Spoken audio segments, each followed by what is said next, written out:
Well, welcome back to another episode of Just Jossin Around. Special guest today, Gary Curtis. What's up? Thanks for agreing. Thanks coming for on. having me. Thanks for the invite. Absolutely. You made it safely. Yeah, you know those busy Omaha roads. Yeah. It's so dangerous out there. Sorry to push my agenda almost immediately, but Whoa, we're not wasting any time. No foreplay because or anything. I saw a picture of you next to Megan Thee Stallion, and I can't let it go unspoken. Yeah, I also can't let that go. What did she smell like? Flowers and cinnamon. Cinnamon? She was just, and she was just so sweet, and she was nice. She hung out with us for like 30 minutes, taking... Wow.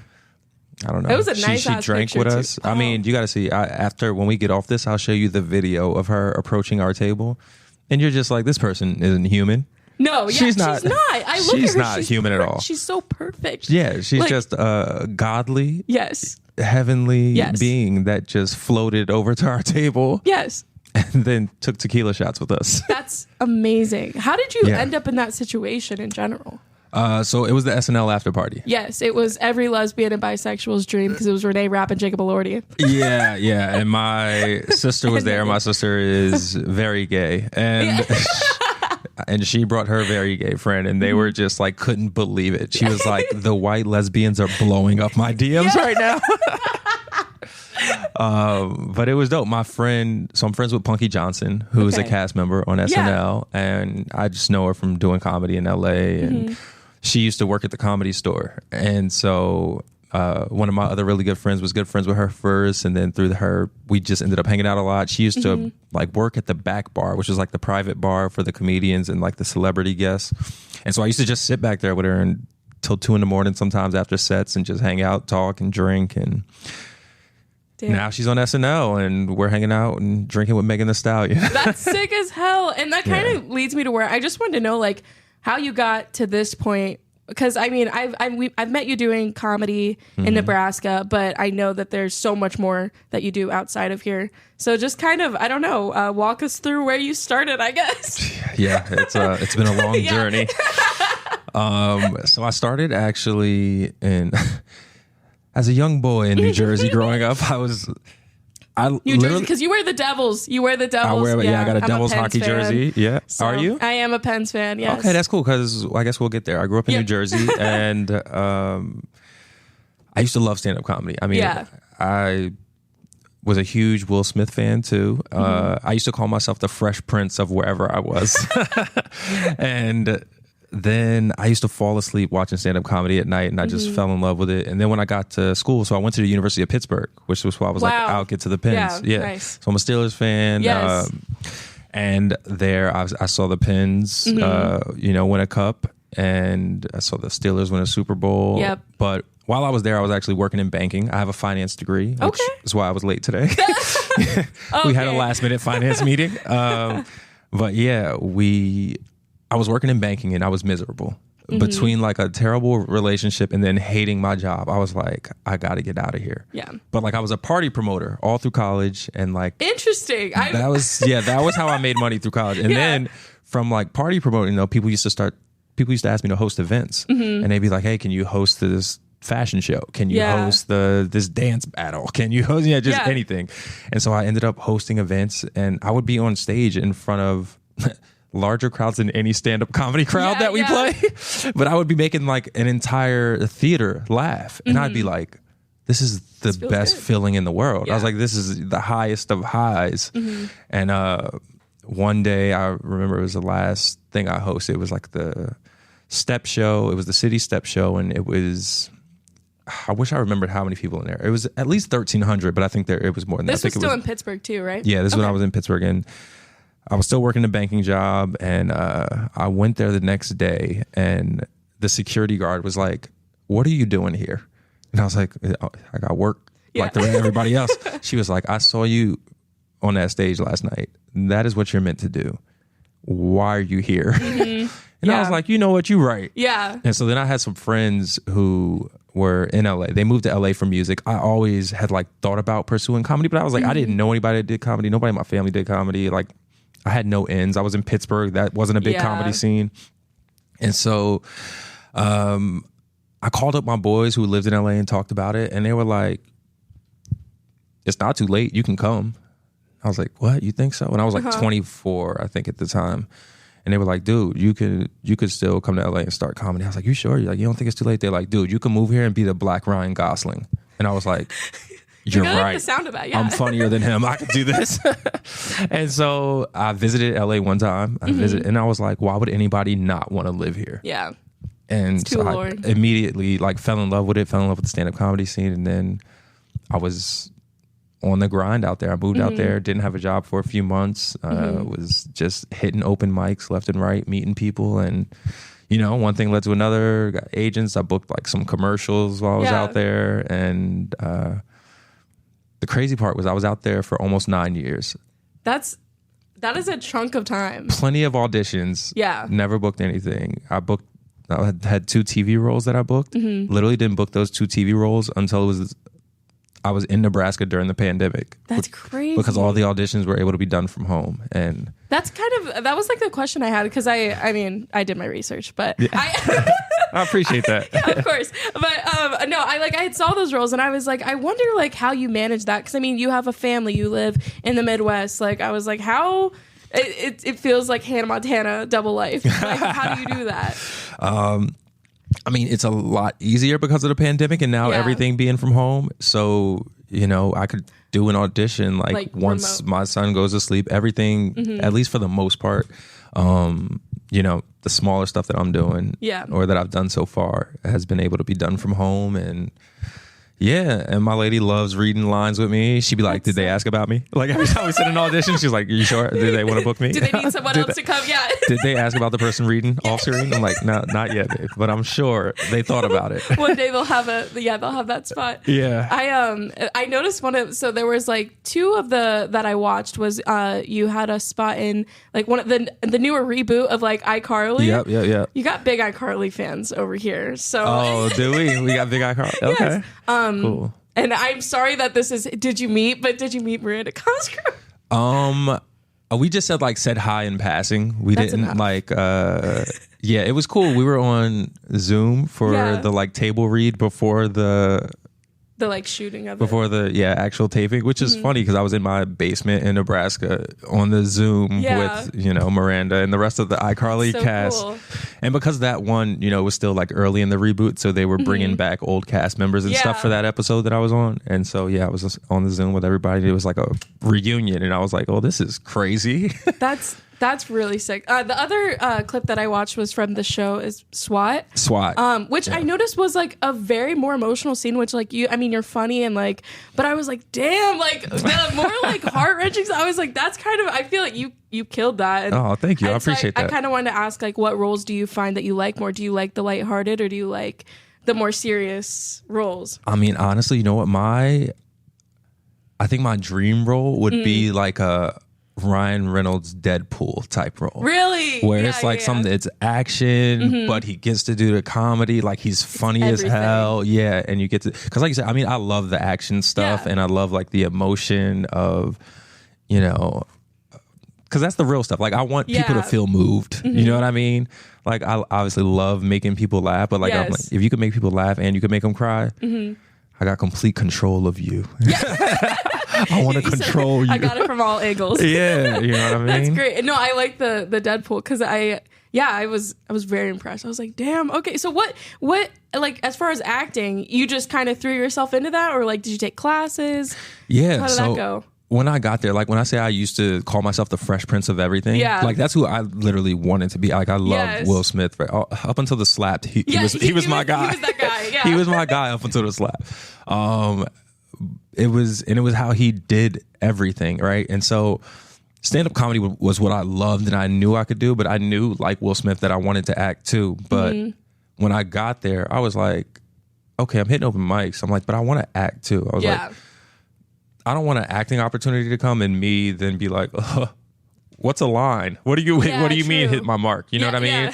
And so I was like, I'm going to get in the acting class. And so I actually say like, from the first time I did stand up, I always like take a year off of that in terms of like my total amount of stand up time, because I spent like a year and a half in a 2-year acting program where I was literally twice a week every week for 2 years in this acting program, studying and at like one of the respected schools. And then I'm actually still in acting class now. Nice. Since I moved, I'm in like a remote class with like one of the best. There's a ton of working actors and that's just probably good for networking, like just meeting other people who are also for sure pursuing that as well. I'm just trying to meet somebody else who's going to be on SNL. You know, I'm like, who's going to get me next to Ice Spice now? Which is funny because my friend Sean, shout out Sean Grant, he's the one in the Starry commercial with Ice Spice. Really? During the Super Bowl. That's really funny. I did see you post that and I was like, oh, that's cool. You know, because I was watching it. I saw this girl on TikTok. She had a body double and it was a girl just playing the back of her head. Like whenever they would flip the camera, like she had a body double just for the back of her neck. And I didn't understand that. I got a body. Do you want to hear a crazy body double story? Yes. I got a story for everything. Yeah. My body double story. I don't know if I did sign an NDA, so I don't know if I'm supposed to say it. But it never happened. So they can't do it. And honestly, what are the odds that they're listening? What? Who isn't listening? So this is what happened, right? Maybe if I don't name the company. This company hired me. They wanted Drake to be in their commercial, but they wanted a Drake. They wanted a body double. I'm sorry. Drake. I love that. I love that you're on that. So yeah, they wanted me to be a body double for Drake, right? Because they were doing a commercial where they were like reenacting scenes, like kind of big scenes with things and making them larger than life. And they wanted me to basically be like acting like Drake in the scene, doing something that he did. And so they put Drake's tattoos all over me, right? But like this is an NDA thing. Nobody's supposed to know that it's not Drake, right? You're supposed to think it's Drake. So they put Drake's tattoos on me for something that took 3 hours. Dang. But these are like obviously high quality temporary tattoos because, you know, they're using them for production in a very large brand TV commercial. Yeah. So then 3 hours later, they're trying to scrub them off of me. And they're not coming off because they literally just put them on. But then they're like, all right, well, we got to use like some alcohol with the water. So then they're using alcohol and they're just scrubbing my arms trying to get like these tattoos off me. Maybe after like an hour of scrubbing, some of these tattoos finally came off. But when I went home, I literally had Rihanna's face burned into my arm. I had a bottle of Dracar Noir burned into my shoulder. And Drake's dad's face burned onto the back of my arm. And I was like, well, there goes your NDA. I got Drake's tattoos burned on my body. Which, I mean, he's got that shit on. So I mean, yeah, if it was like the tattoo still, it would have been like, oh, that's funny. But it's just scars that are the shapes of these people. And I was like, this looks insane. Dracar Noir was the only one you could tell because it had the like letters, the words you could still see. But the rest was like ghosts of faces burned into my arm. Yeah. And we're never going to see that. No. Crazy. I was pissed because it didn't even make the commercial. I was like, I went through all this for nothing. Imagine how many like that has to happen to people all the time. Oh, yeah. It's the worst. I can't imagine. Yeah. That would have been cool though. Yeah. Now somebody just asked me to be Drake's body double for the leaked video. Okay. I'm not going to lie. Okay. Whenever you said Drake's body double, I was like, don't make a joke that could be taken the wrong way. But I got you. Don't worry. Thank you. No, I was like, I'll just let it go. It's so funny. I did text all my friends like, did you see? And they're like, no, did you? And I was like, I have it downloaded on my camera roll. I mean, I get it. Well, and then like it's like also people were like, well, that's not Drake. I was like, that's Drake. Oh, I mean, it's definitely him. It is giving Drake. I would not have speechless. No. Catch your breath. Take a second. It's okay. No, I do identify as a lesbian, but for Drake, I'll go back. Oh, I didn't know you were lesbian. Thank That's you. Cool. It's in the past year. Thanks. In the past year, okay. A recent convert. Okay. That's cool. I guess officially coming out on the pod. No, I think I've been queer coded the whole time. Yeah, have you? I mean, I didn't know. Maybe your obsession with tuna should have told me. I'm glad you're addressing it. I'm back on the tuna, by the way. I saw that, and I was like, I'm a full tuna believer. I don't know. Tuna is honestly one of the greatest gifts that God has given us. Thank you. I agree as well. I love tuna. I've always loved tuna. But then when I was going through, I don't know if you were at the beginning or you saw tuna in the mug phase. That was a phase I went through. I was eating multiple cans of tuna. As much as I love tuna in the mug sounds disgusting. I know. It revolted a lot of people in my life. But I was getting like just rogue phone calls from friends because I was just consuming a lot of tuna, and they were like, "You're gonna get mercury poisoning." But I've cut down my consumption. Got it. So I'm 1 can a day. Okay, good for you. I'm keeping it. And also, I eat other fish. I eat salmon. Yeah, I like salmon. Love salmon. But I don't know. Right now, I'm on a really. I was just telling Grace, producer, before you got here. I'm battling an addiction with Jason's Deli right now. I saw that too. I've only been to Jason's Deli once, and I was like, go again. I get it. I do want to go back. We're not as close, so we used to live closer to it. And I was like, if we were closer, I would definitely go back. So my lady went to UNO. Yeah. And so she was like, I used to come here for lunch all the time. Yes. And so it was nostalgic for her when we went. She loved it. So good. Like and honestly, I would hate to see someone else's point of view of me when I'm there.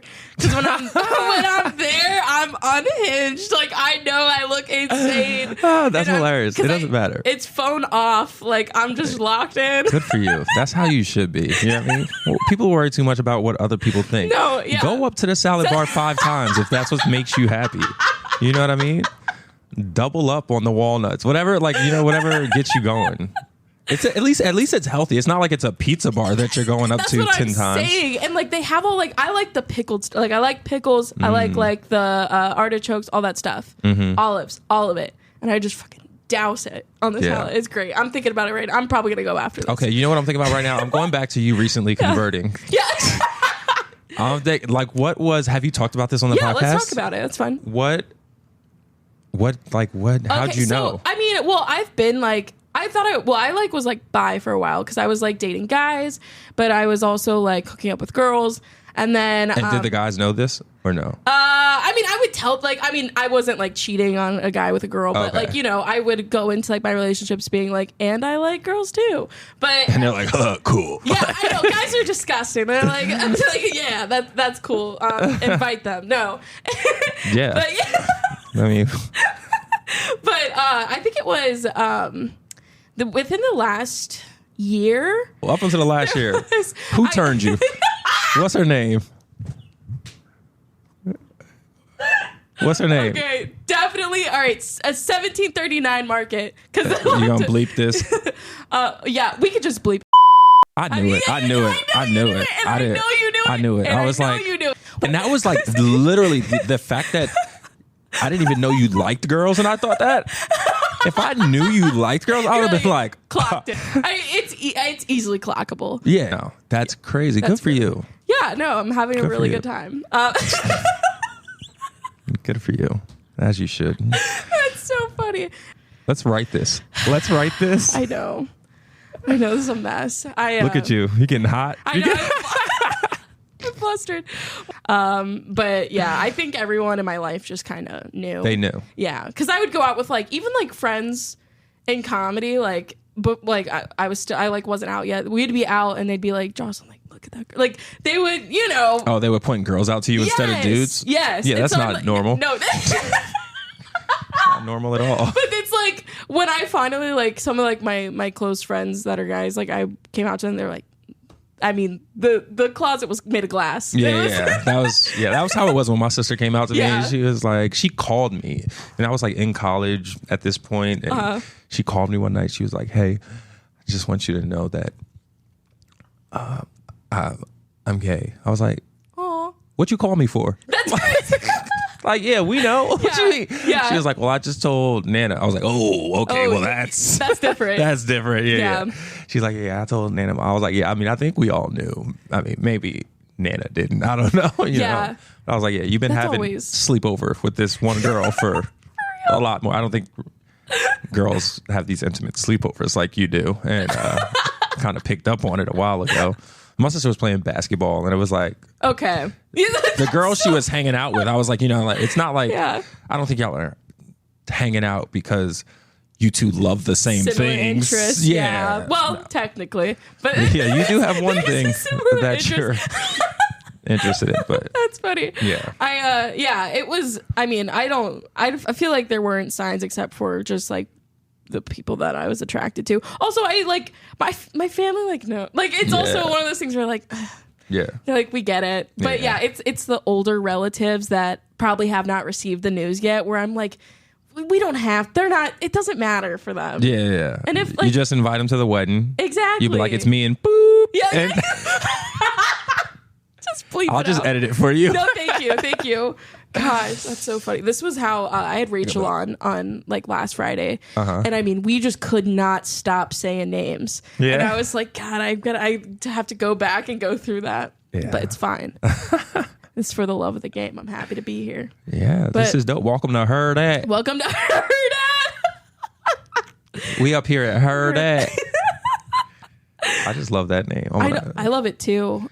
Hurrdat. Hurrdat Studios. And one day we're gonna figure out where that name came from. You heard that?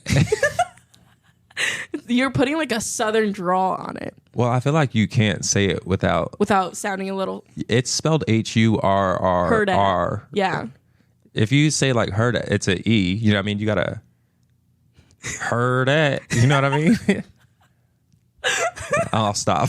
No, it's fine. It was kind of giving Texas, and then my brain was like thinking about Beyonce's new country album. Yo, that's where I was going. That's where that took me. Beyonce in the country, it's a wrap. Yeah, white people about to be pissed. Yes, pissed. Have you heard my joke about like Lil Nas X when white people were pissed because Lil Nas X had the #1 album on the country charts? But yeah, Beyonce with #1 and #2. Done. There's a lot of hate. And then there's about to be a lot of black people who like country music now. Yeah. Honestly, I was listening to it and I was like, yo, this is fire. It's good. Like the second it like got dropped during the Super Bowl, like, I mean, everyone in our party pulled their phones out and we all just started listening and we're like, fuck this game actually. Like we're listening to Beyonce. Beyonce has the control over us that I want. Yes. We all, it doesn't matter. National, televised, no. It's Beyonce just dropped music. Yeah. And then they panned, what was cracking me up was people being like, they panned the camera over to her hair, amazing. She's wearing a bolo tie. And then she's looking down at her phone and they're like, they literally clocked her posting the music. Yeah, that's so crazy. But no, everyone's doing country now. I don't know if you're in on do you know who Lana Del Rey is? Of course I know who Lana Del Rey is. She's like I lived in LA. She's like Miss Venice. And so I love her. A lot of Lana Del Rey sad people. Yes. Like she's Taylor Swift for girls with bipolar. Like a lot of sad Lana Del Rey fans in Venice. I love her. But yeah, she's also doing country. Is she? She is. Interesting. She announced the name of her next album, which is Lasso, but country. Lasso. Yeah. Okay. Classic. She tried. Yeah. It's like yes, but then it's like Beyonce, whatever. There's a supremacy. So there is a supremacy. What supremacy are you talking about? Oh, I was talking about Beyonce music. Oh, okay. But I understand the correlation with I was what going I to say, said. it's not the usual supremacy when you talk about country music.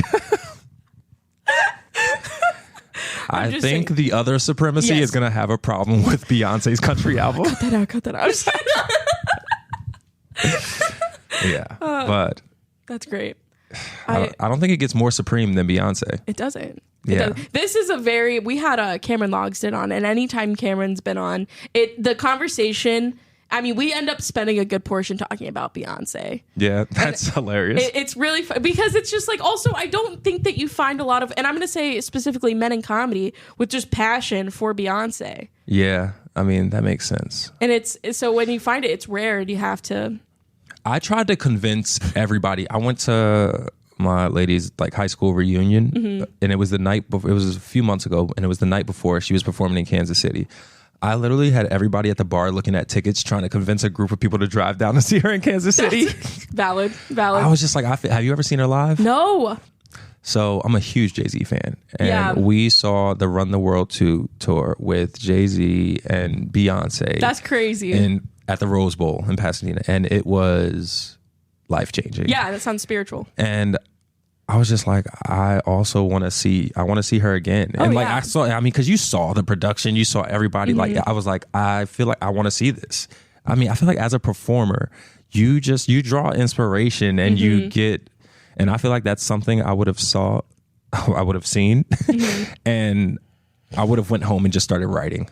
Oh, like, yeah. You know what I mean? Like, it's just some things just make you move. You see someone like in their creative element, just like doing it to the fucking 10. Like, and you're just like, I need to go be better. I literally, we have a mug at home and I purposely use it every week. And it says, you have the same amount of hours in a day as Beyonce. Whoa, that's perfect. I love that. And every week I remind myself when I'm not doing something, it's like, you have the same amount of hours in a day as Beyonce. You better go get some shit done because Beyonce's working right now. Damn.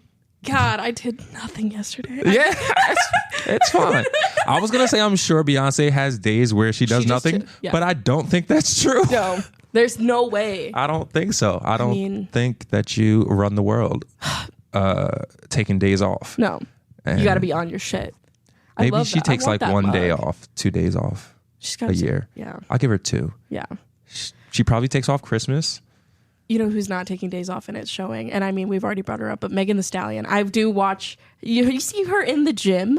No, she's I haven't. Training for war. It looks like I've seen her body. You're like it looks like no days off. If I've ever seen a body that looks like no days off, it was Megan Thee Stallion. And I was for real, it's like literally insane. And then I'm just like, my lady was looking at her and she was like, how is that even possible? Like mathematically, it doesn't make sense. I mean, I've never been on the conspiracy. I don't think she's had any work. I think that is hard earned, like her. That's crazy. And genetics. No Ozempic. No Ozempic. God damn it. God, what I would give to be. I just want it. You just want Ozempic? I just want it. I don't know. I see other people on it and they look content with their life. Yeah. But I also heard that once you do Ozempic, you just gain it all back. Once you stop. Yeah, it's like keto. Yeah. Oh, keto fucked my shit up. I'm still suffering the rebound. What? Your like stomach is messed up now? Oh my God. Well, just like I did keto for like a year and then like I was down all this weight and then I was like, I stopped doing keto and then I got it all back and then I was like, fuck, what was the point? I tortured myself for a year. Yeah. It wasn't sustainable. Yeah. Just don't do keto.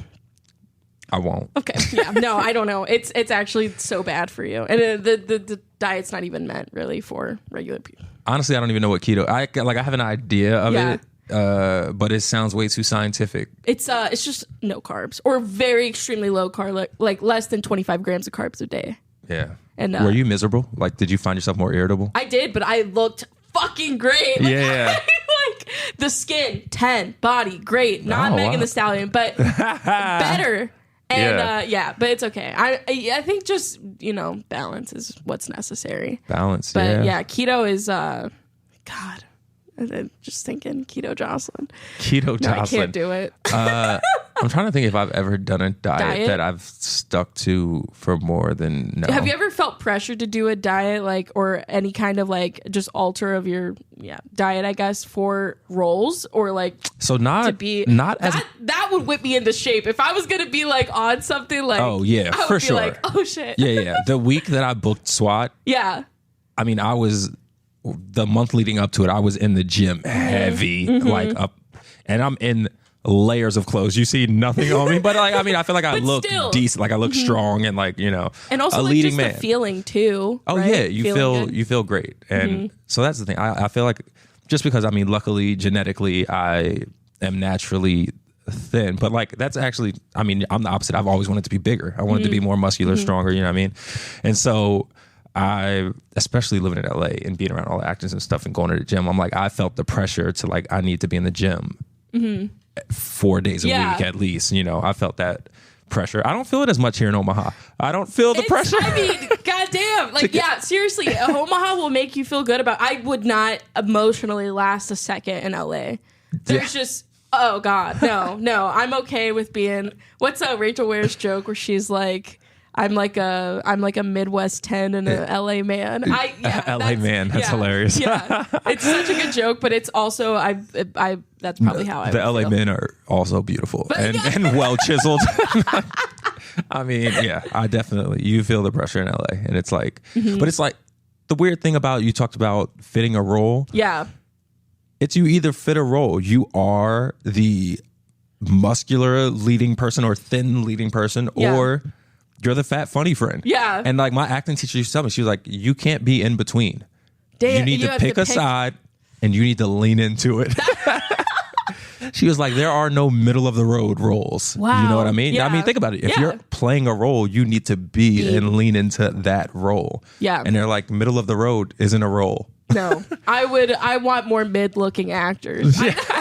That's what I'm advocating for. Yeah. Just more average. Yeah. I feel like we've gotten there. We're getting there. I feel like I don't know if you want me to start naming people, but I feel like there's a lot of very average. The most mid actor. Right? You see that, but right now, like Sydney Sweeney is all over maybe that's just because my. But honestly, Sydney Sweeney is not that pretty in the face. She's not. She's just got huge boobs. Yeah. And that's it. I mean, like, honestly, she looks kind of like a chipmunk. Okay. All right. Okay. Pretty. I mean, very pretty, but yeah. She's like a pretty chipmunk. Yes. Yeah. But like, she's not. If you saw her walking down the street and you didn't know it was Sydney, you would not look twice. That's actually probably if she had on a hoodie and you couldn't see she had huge boobs, you would not look twice. Okay. You wouldn't be like, damn, she's pretty. You'd be like, oh, she looks like she's looking for nuts. Yep. I don't know. I feel like I've heard that, like the inverse. I've heard that argument made for like people like Jeremy Allen White, who like are super jacked right now. So like that whole Calvin Klein campaign, he looked great. Yeah. But people are like, if you saw this man standing behind, like as a cashier at a gas station, you would not. Yeah. Yeah. I mean, him, Jonathan Majors. I haven't seen Jonathan Majors. Oh, we could talk about Jonathan Majors for some time. But Jonathan Majors was the dude that he's a black guy. He was supposed to be in like these Marvel movies coming up. But incredible movie, The Last Black Man in San Francisco. If you're into like just artsy independent movie, watch The Last Black Man in San Francisco. He's incredible in it. He is not jacked. He's just an actor working on being a good actor. He got that role. That the film blew up, won some awards. He started working out. He got huge. He was in Creed. He was a boxer and then like New Creed, and then he was in Black Panther. Wait, was he? Yeah. Yeah. And he got jacked though, and now all of a sudden all these ladies love him. And we're like, you do not think he is attractive. If Jonathan Majors tried to talk to you at the bar, you'd act like you were deaf. You'd for sure ignore him or act like the music was too loud. Something. You're not speaking to him at the bar if you see him at like. I've been a party promoter. I've seen how all these things play out. I wanted to ask you about that. You kind of glazed over that fact, but I was like, wait a second. Yeah. What years were you in Pittsburgh? Sorry to. I was in Pittsburgh 2006 to 2013. I was there 7 years. I moved there in like 2013. Oh, for real? Yeah, my family's military, but also I have family that just like lives there. So like I spent my summers just like going to Pittsburgh. Oh, we should go do a show there. Bro, I want to go back to Pittsburgh, but can I be so honest? What? I am terrified to do comedy in Pittsburgh because I think I have this like, my family and everything. I have this like, there's this harshness of the what the crowd could be like or what I think. Yeah. But I don't know, like, I'm sure they're nice, but I'm like, they're going to hate me. What part of Pittsburgh are they in? McKeesport, West Mifflin. Okay. I lived in like Cannonsburg. Okay, yeah. So I feel like I went to like some on the outskirts theater, but it was a cool theater. Yeah. Shout out to Ed Bailey. He's a comic there, and he let me headline the show when I went back for Pitt Homecoming a couple years ago. Dope. And it was a fun crowd, even for like the older white crowd that was there. There was a big mix between like Homecoming happening and like this being put on by some black comics. Yeah. And it was a very mixed crowd, like some older white people and then like younger friends. But like everybody had a good time. They were a good crowd. Mm-hmm. The Pittsburgh Improv, I feel like gets kind of a weird crowd, but it really depends on who the comic is. Yeah. But I feel like if it was like me and you, and so it was like, we kind of more, it was a more, what's the word? Not catered. A more, two comics who can't find a word. Yeah, don't know. A more, what's it called when you buy art for something and you, what is it called? You're not helping. I'm sorry. I'm laughing because I know Grace, the picture. help us out here because I know Grace knows the word. And it's not because she's Asian. Grace, what's the word when you, like a artist, person who buys art for the museum and they commission, like they commission art. Not commission. It starts with a C though. I think it's curated. Curated. Good God! Holy shit! No thanks to you. No, I couldn't. I'm so sorry. I was also laughing because I mean, Grace will come and take pictures, and sometimes it does throw the guests off. It's like I feel like that's all right. I'm gonna say that's why I couldn't find the word. You're like, what's happening? Let's timestamp 38 minutes and go back to when I was dumb for a minute. No, but I get what you're saying. I do want to. I want to go out to a more Pittsburgh. curated crowd. You know what I mean? And I don't know. Does your family hate you? No. Okay, so the Pittsburgh, they love me. Yeah, so they would, they'd probably they come out and have a good time. Yeah, they would, and they've been wanting to see me. They've been wanting to see me do comedy, and so I think I want to go out this summer because I just love being in that. Like, I genuinely long term would love to move back to Pittsburgh. That's my city. Like, interesting. I love it there. Yeah, it's kind of fun. I do want to go back. I haven't been back since before the pandemic. Yeah. I guess it was 2019 homecoming that I went. Or 18? I don't know. But anyway, I miss it. Yeah, Pittsburgh, it's a good city. Not to flex my acting role, but I was an extra in The Dark Knight Rises when they shot it in Pittsburgh. Yeah, I lied. It was because you had to be 16 and over. It was my 13th birthday, and so that was my birthday present. Was like I got to go and do it because I was obsessed with Batman and all that. Hell yeah, that's amazing. That's dope. It was really that's cool. way better than the extra role that I did there. What'd you do? It was this I guess would be my first extra role. It was with I can't even remember the name of the movie, but it was Taylor Lautner.